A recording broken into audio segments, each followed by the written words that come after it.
La question de la liberté de la presse. Cette question importante qui ne laisse personne indifférent n'a laissé indifférent le réseau des femmes leaders pour le développement. En partenariat avec Civicus, il a organisé le jeudi 9 juin 2022 un dialogue de haut niveau ayant réuni diplomates et acteurs de médias. Organisé dans le cadre de la célébration de la Journée internationale de la presse, l'événement initié au Champ d'Oiseaux de Cotonou s'est tenu sous le flambeau d'un nouveau dynamisme vers le futur. Série d'activités intellectuelles, méthodologiques et systémiques en vue de trouver des recommandations plus ou moins justes à un fait problème que constituent de nos jours les questions de liberté de presse. Tel un puissant moteur de développement, le réseau des femmes leaders pour le développement, grâce à son partenaire Civicus, a rassemblé plusieurs professionnels des médias autour du thème « Le journalisme sous le siège numérique ». Pour Gloria Dossi-Aguet, présidente du RFLD, cette initiative vient mettre un accent particulier sur la sensibilisation au respect de la liberté de la presse en République du Bénin. Le RFLD est heureux de vous accueillir ce matin dans le cadre de notre atelier en célébration de la journée de la presse ayant pour thème le journalisme sous siège numérique. Nous vous remercions et nous remercions notre partenaire de longue date Civicus avec qui nous œuvrons pour un espace civique libre et un environnement sécurisé pour les médias. La note d'orientation des États-Unis sur la protection et la promotion de l'espace civique de septembre 2020 précise qu'un espace civique ouvert garantit les libertés d'expression, d'association et de réunion, le droit à la participation et à la sécurité des voix. C'est donc cet espace où les individus et groupes contribuent d'une manière ou d'une autre à impacter l'élaboration de la mise en œuvre des politiques. Ces politiques qui concernent leur vie en s'exprimant librement, seuls ou en se sensibilisant, en se mobilisant avec d'autres pour exprimer un point de vue porteur d'un accord, d'un désaccord, ou pour accéder à des informations ou encore pour instaurer un dialogue.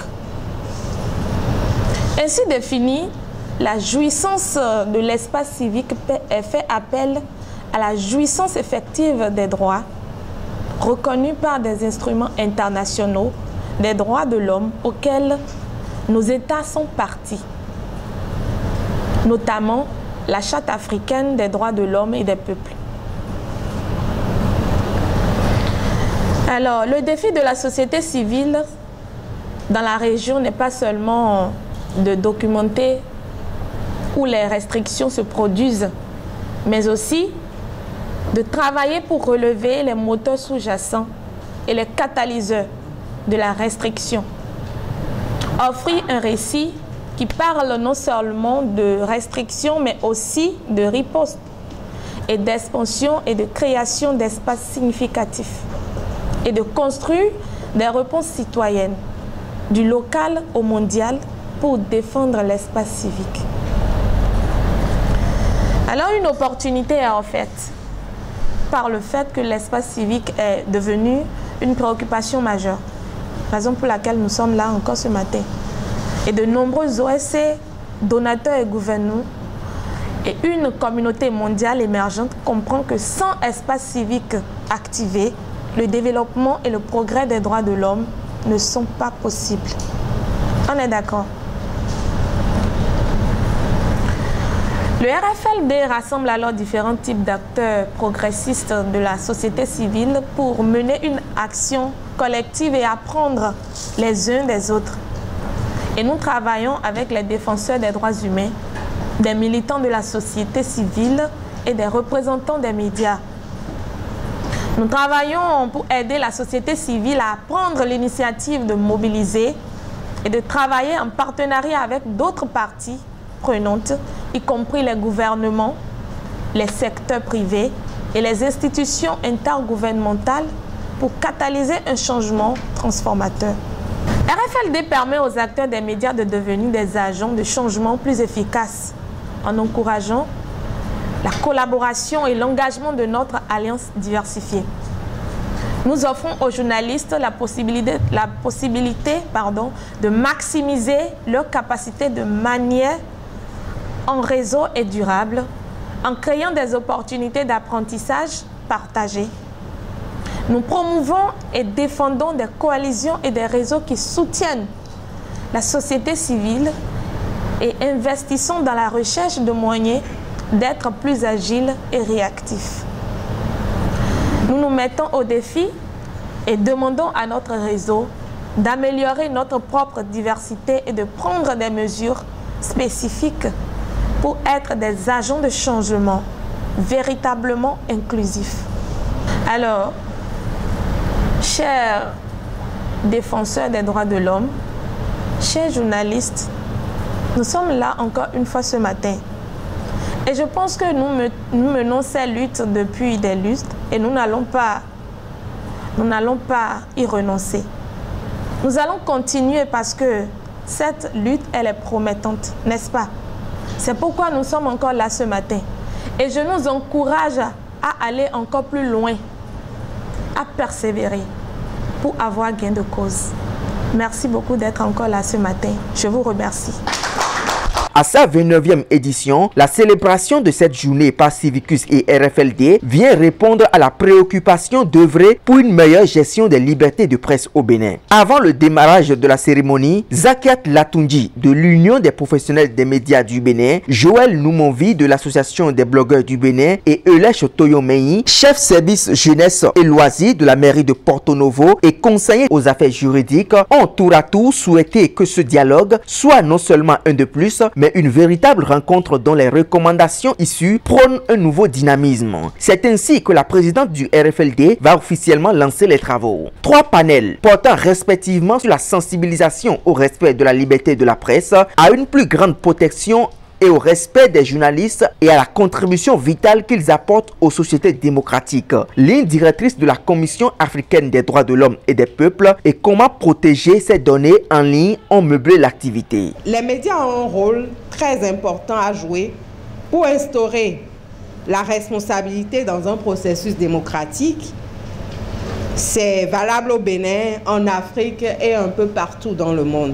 Donc le rôle des médias n'est plus à démontrer, quel que soit le point de la planète sur lequel on se retrouve. Au-delà de la garantie des libertés pour les médias, beaucoup d'efforts doivent être faits pour donner aux médias les moyens de promouvoir la transparence et la responsabilité indispensables à la démocratie afin que soit instaurée une bonne gouvernance. J'en viens à la question de la protection du journaliste dans l'exercice de sa profession. Et quand je parle de protection du journaliste, vous savez que dans l'exercice de notre profession, nous sommes confrontés à beaucoup de difficultés. À des difficultés d'ordre sécuritaire, des difficultés même dans la quête de l'information, dans la recherche des sources, etc. La protection des journalistes passe par un rôle crucial des journalistes et la nécessité pour eux de faire leur travail en toute sécurité et qui doit s'inscrire au cœur de nos sociétés démocratiques. La sécurité des journalistes est une condition essentielle à l'exercice de la liberté d'expression pour tous. Parce que si un journaliste se sent menacé, c'est clair que la quête même de l'information ou bien sa volonté d'aller à la recherche de l'information va prendre un coup. Nous sommes dans un pays démocratique et concernant les droits civiques, d'accord, nous avons la liberté d'expression et la liberté d'association, la liberté de réunion. Alors, les lignes directrices visent à offrir des conseils et des expertises sur la façon de légiférer sur les questions relatives à la liberté de réunion et à la liberté d'association conformément à la Charte africaine des droits de l'homme. Alors aujourd'hui, au niveau de l'Afrique, on se pose la question de savoir, est-ce que les gouvernements, est-ce que les gouvernants aujourd'hui essaient de s'arrimer à ces lignes directrices? Au niveau des lignes directrices, je dois vous dire qu'il y a un cadre juridique, d'accord, dans lequel s'inscrit la liberté d'association. Alors, dans ce cadre juridique, la liberté d'association est garantie par l'article 10 de la Charte africaine. Je vais énumérer les articles. L'article 8 de la Charte africaine des droits de l'homme, du bien-être de l'enfant, et les articles 12, alinéa 3, article 27, alinéa 2, et l'article 28 de la Charte africaine de la démocratie, des élections et de la gouvernance. Le journaliste doit pouvoir se protéger. Et pour se protéger, il y a diverses manières. D'entrée de jeu, il faut déjà reconnaître que le journaliste doit pouvoir utiliser des comptes différents. Le compte professionnel doit être différent du compte pour d'autres activités. Je le dis parce qu'il peut arriver qu'en tant que journaliste, en tant que producteur de contenu, en tant que blogueur et selon les thématiques que vous abordez, que vous soyez appréhendé un jour. Quand vous êtes sur les réseaux sociaux, que ce soit dans votre adresse email, il faut toujours activer la double authentification. Le mot de passe doit être constitué de chiffres, de lettres, de caractères spéciaux. Et on recommande généralement que ce soit un mot de passe assez long, 16 caractères minimum. Vous allez me dire, ça va être difficile à garder. Je suis totalement d'accord. Nous utilisons les gestionnaires de mots de passe pour garder les mots de passe. Ce n'est pas votre tête qui va garder ça. Et à chaque compte, un mot de passe. On ne va jamais utiliser le même mot de passe pour les mêmes comptes. Imaginez-vous un instant qu'on récupère un mot de passe et que c'est le même mot de passe que vous utilisez pour plusieurs comptes. On accède directement aux autres comptes pour lesquels vous utilisez le même mot de passe. Dans l'optique de participer au développement en passant par une contribution active et collective pour l'amélioration de la liberté de la presse au Bénin, des travaux de groupe ont été institués.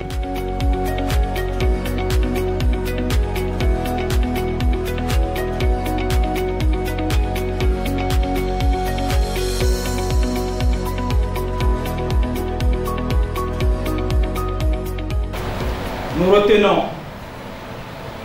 qu'il faut sécuriser l'arsenal juridique et veiller à ce qu'il ne restreint pas les libertés.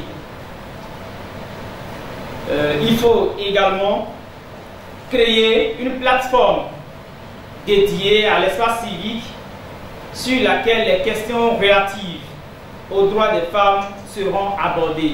Le réseau des femmes leaders pour le développement et son partenaire Civicus ne comptent pas s'arrêter en si bon chemin. Ils pensent d'ores et déjà organiser un autre dialogue de haut niveau dès le mois prochain. Dès notre sortie de ce lieu, nous devons toujours continuer dans ce même élan pour pouvoir changer la donne.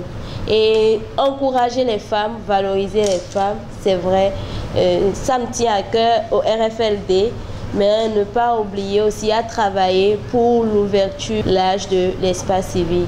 Donc je vous remercie, rentrons bien et merci à tous. Je sais que désormais, nous pouvons agir pour la préservation de l'espace civique et que les médias ont leur rôle à jouer. Ces médias-là peuvent contribuer à la sensibilisation. Ces médias-là peuvent communiquer et permettre à nous, acteurs de la société civile, de revendiquer nos droits. Ce dialogue a été vraiment très riche et très instructif pour nous, en ce sens que nous avions eu droit à 3 panels. Tout cela nous a permis d'être davantage outillés et nous avons également fini par des travaux de groupe qui nous a enrichis et c'est le lieu pour nous maintenant, comme la devise du RFLD le dit, transférer les connaissances vers la base. Nous avons reçu les connaissances et nous avons maintenant pour mission de partager cela autour de nous. Merci au RFLD. Ça a été un plaisir de participer à cette activité de ce matin. Un plaisir pour moi que le RFLD nous ait choisi afin de participer à cette activité qui a une valeur capitale pour les médias. Donc ça a été un plaisir de discuter avec des experts en la matière, des experts sollicités pour animer les panels et suivi d'activités dans les groupes. Une occasion aussi d'avoir de nouvelles notions, de poser nos questions, nos inquiétudes et de pouvoir être orienté sur de nouveaux objectifs pour atteindre des objectifs plus sérieux, plus réussis pour les médias. Viva! Viva! Viva!